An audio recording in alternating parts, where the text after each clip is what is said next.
Como consequências, também podemos associar essa lei com os motores. Quanto mais motores elétricos trabalham, mais quente eles ficam. Ou seja, quanto mais trabalho realizam, maior é a sua variação de temperatura. Aí a gente tem que um sistema tem calor, entrou calor. Aumenta a variação de energia, consequentemente gera trabalho.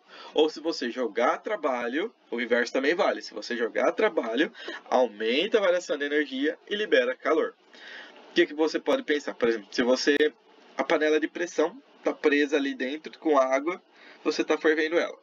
A hora que você começa a ferver a panela de pressão, o que acontece com o pininho em cima? Ele começa a girar. Ou seja, você dá calor para a panela de pressão, a panela de pressão aumenta e ela gera trabalho. Aonde você vai ver o resultado do trabalho? No pininho que começa a rodar lá em cima. Consequentemente, o inverso também é válido. Se você lembrar lá do pneu do carro, que o pneu do carro começa a rodar, ele vai aumentar a temperatura, consequentemente, libera calor. Ou a gente também pode utilizar a seguinte relação matemática, Q, que é o calor, igual ao W, que é trabalho, mais a variação de energia interna. Ou seja, o calor é igual ao trabalho mais a variação de energia interna, que é igual a W mais ΔU, tá bom? O ΔU acontece porque, se você tiver duas energias, você tem que fazer a variação delas, que sempre a final menos a inicial. E aí você joga aí. Se você só tiver uma energia, só vai uma, você esquece do delta, só usa U, parte, resolve facinho. É uma das contas mais bobinhas que tem, porque é uma coisinha de mais, se você mudar do lado vai ficar de menos. Então não tem muito segredo. O segredo é, todo mundo é em Joule. Ou seja, você só tem que decorar aqui essa formulinha, no final você tem que parecer com o número e a letrinha J, que é uma coisa linda. Segunda lei da termodinâmica, desenvolvida por Rudolf Clausius, a segunda lei estabelece condições para que as transformações termodinâmicas ocorram. Ou seja, nossa transformação termodinâmica ocorre. Vamos lá. Ela diz que para um sistema realizar conversões de calor em trabalho, ele precisa realizar ciclos. É meio que conveniente a gente pensar assim, porque a gente pensa que tudo na vida são formados por ciclos, então nada mais que você quer colocar o calor vira trabalho, ou o trabalho vira calor, eles são um ciclo.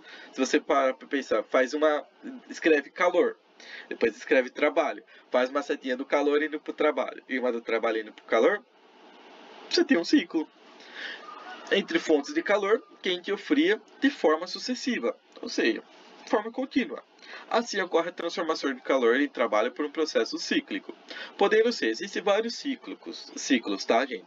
Mas a gente tem o ciclo de Carnot, o ciclo de vapor, o ciclo de Brayton, o ciclo de Henke e muitos outros ciclos. Cada um tem suas especificações próprias, tá? O ciclo de Carnot, porque a gente estava falando do Carnot ali atrás, então vamos falar dele. O ciclo de Carnot, ele tem a gente tem 4 processos. O processo de 1 para 2, onde a gente tem um gráfico da pressão pelo volume. Do ciclo de 1 para 2, a pressão cai e o volume aumenta. No ciclo de 2 para 3, a pressão continua caindo e o volume ele aumenta pouquinho. Do ciclo 3 para 4, o volume diminui e a pressão aumenta. Do ciclo de 4 para 1, a pressão aumenta muito, só que o volume varia pouco. A gente pode pensar, pega uma garrafa de Coca-Cola, fecha a garrafa de Coca-Cola. Você tem uma pressão ali dentro e tem um volume que é o volume da garrafa de Coca-Cola. O que acontece? Se você começar a apertar a garrafa de Coca-Cola a ponto de diminuir o volume dela, você vai ter uma pressão muito forte ali dentro. Se você começar a aumentar a pressão, vamos supor que você coloca a Coca-Cola lá dentro agora, e você chacoalha, a garrafa vai começar a expandir, ou seja, ela quer aumentar o volume dela, porque você aumentou a pressão, você quer aumentar o volume, tá bom? Aí o ciclo de Carnot ele fica mais claro a hora que a gente estuda os gases ideais, tá bom? E esse TA constante e TB constante significa que a temperatura de um processo foi constante e a temperatura do outro processo também foi constante, tá bom? Essa lei se baseia nos enunciados. Enunciado de Kelvin, enunciado de Clausius e enunciado pela entropia. Vamos lá, enunciado de Kelvin.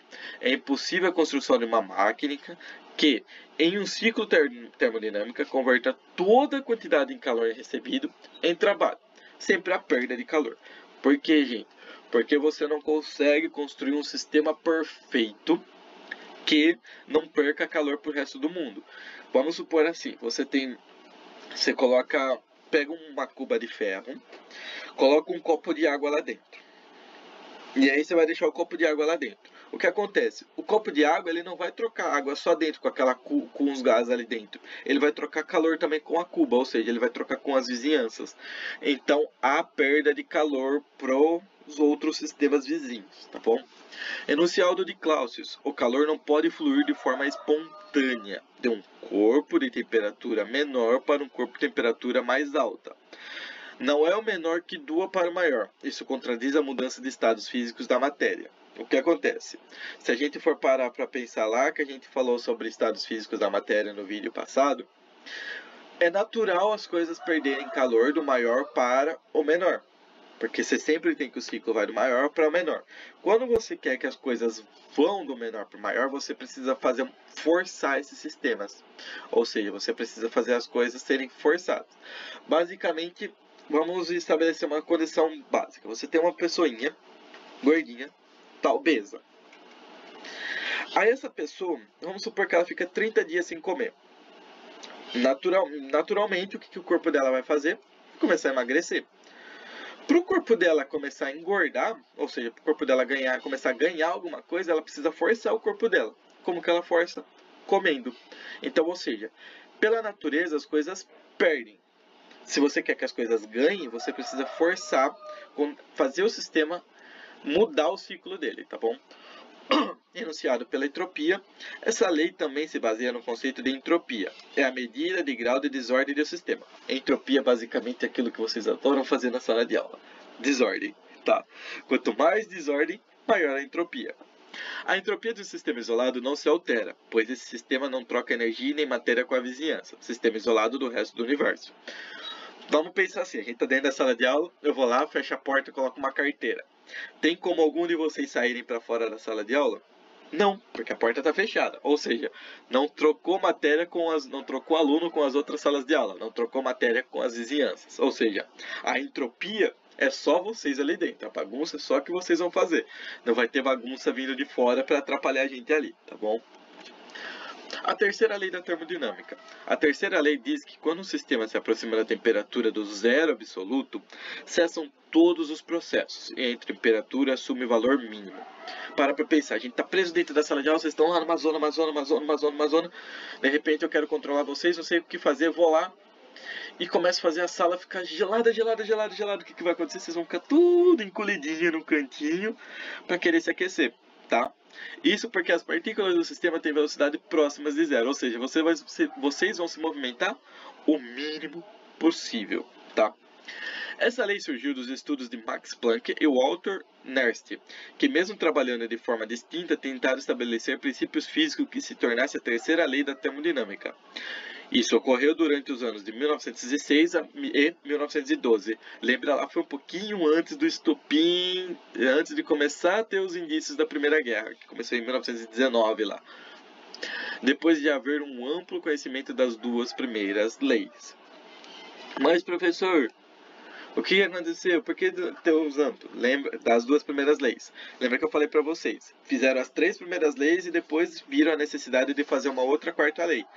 Só que essa quarta lei não poderia ser chamada de quarta, porque ela não vem depois da terceira, ela precisava vir antes da primeira. Então ela foi chamada de Lei Zero. Aí exercícios para vocês, o que eu vou fazer, pessoal? Eu vou ler o exercício aqui para vocês, só que no vídeo separado eu vou resolvê-lo com vocês.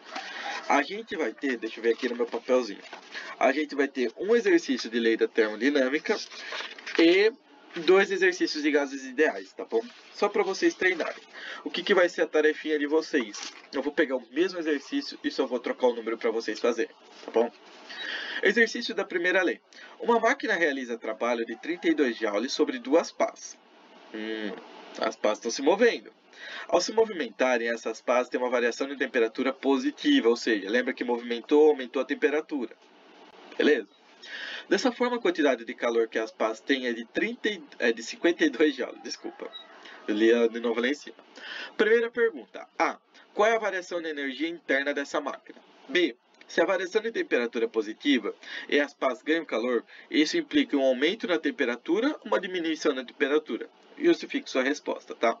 O exercício só tinha a letrinha A, aí eu quis forçar a letrinha B só para vocês pensarem um pouco teoricamente as coisas.